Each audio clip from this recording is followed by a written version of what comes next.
हम मीनू झा गोर लगै छी समस्त मिथिलावासी के एकटा बेटी विवाह गीत लऽ कऽ उपस्थित छी। कोशिश करै छी सब गोटे के नीक लागे। धन्यवाद। जय मिथिला, जय मैथिली। कल जोड़ी विनती करए छथि सीता बेटी, सुनु बाबा बचन हमार यो। सुनु बाबा बचन हमार यो। चोर चंडाल बाबा हाथन धरायब, पंडित करब जमाइयो। पंडित करब जमाइयो।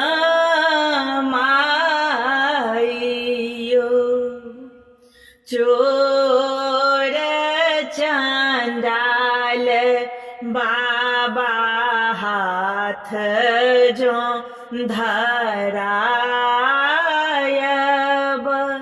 मारत में बिनु अपराध यो। कोना हम बुझब बेटे चोर चंडाल, कोना बुझब पंडित जमाइयो। बन पैसी चानन चौकिया छेबायब, नग्र पैसी जोहब जमाइयो।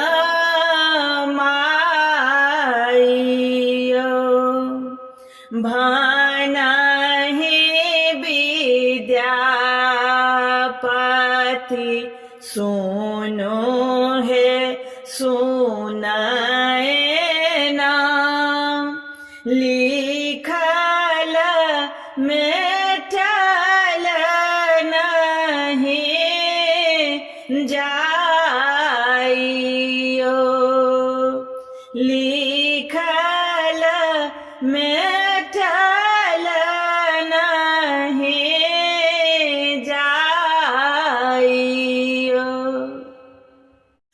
हम मीनू झा गोर लगै छी समस्त मिथिलावासी के एकटा बेटी विवाहक गीत लऽ कऽ उपस्थित छी सीता सम्मर। कोशिश करै छी सब गोटे के नीक लागे। धन्यवाद। जय मिथिला, जय मैथिली। राजा जनक जे प्राण एक ठानल, सीता के विवाह है त आई है। सीता के विवाह है त आई है। देश विदेश राजा पतिया पठाओल, धनुषा धायल ओठंगाई है। देश विदेश के रे सब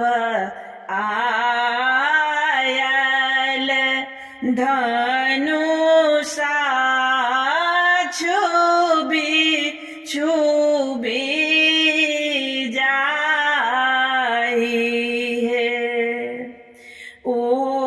उठाएन धनुषा लगाए बड़ भारे आब सीता रहती कुमारी है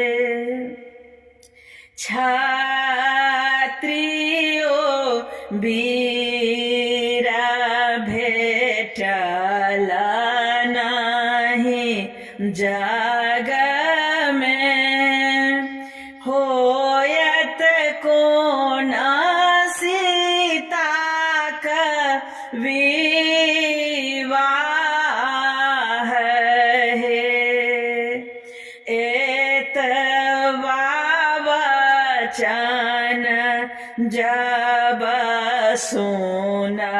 सुनलानि लक्ष्मण बजला बचन रे से आई है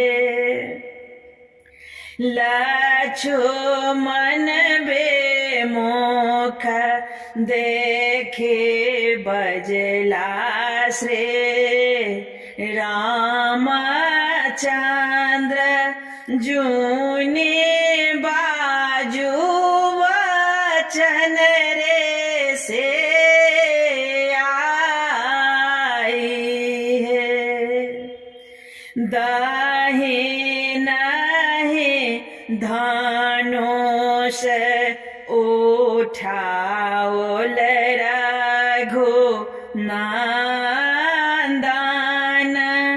बाम ही कैल सहस्त्र खंड है तुलसे दास प्रभु तुम्हारे दरस को राम सीता भेल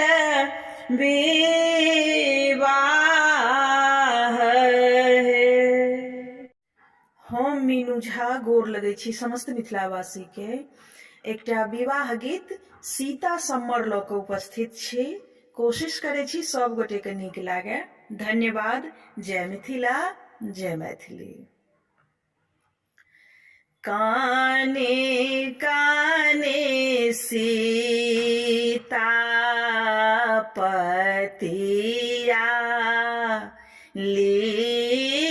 लिखल दियानो राम के रे हाथ है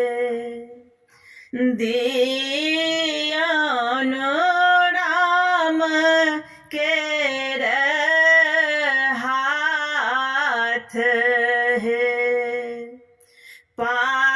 पातर राम धनुष बड़ भारी कोना पति बचत तो हार है कोना पति बचत तो हार है हंसी हंसी रामचंद्र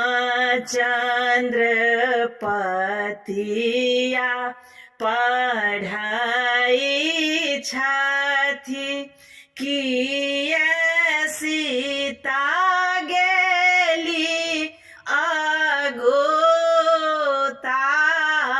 अगोताइयो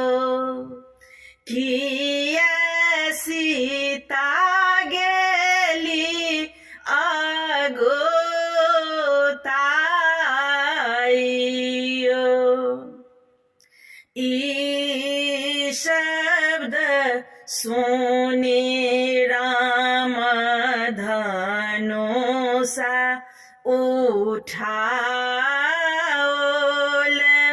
धनुष तोड़ल तीन खंड यो, खुशी भेला बाप खुशी नागर लोक सब, खुशी भेली सिया जी के माई है, खुशी भेली सिया जी के माई है। भेल ब्याह सीता बेटी के आई, रामचंद्र भेला जमाई।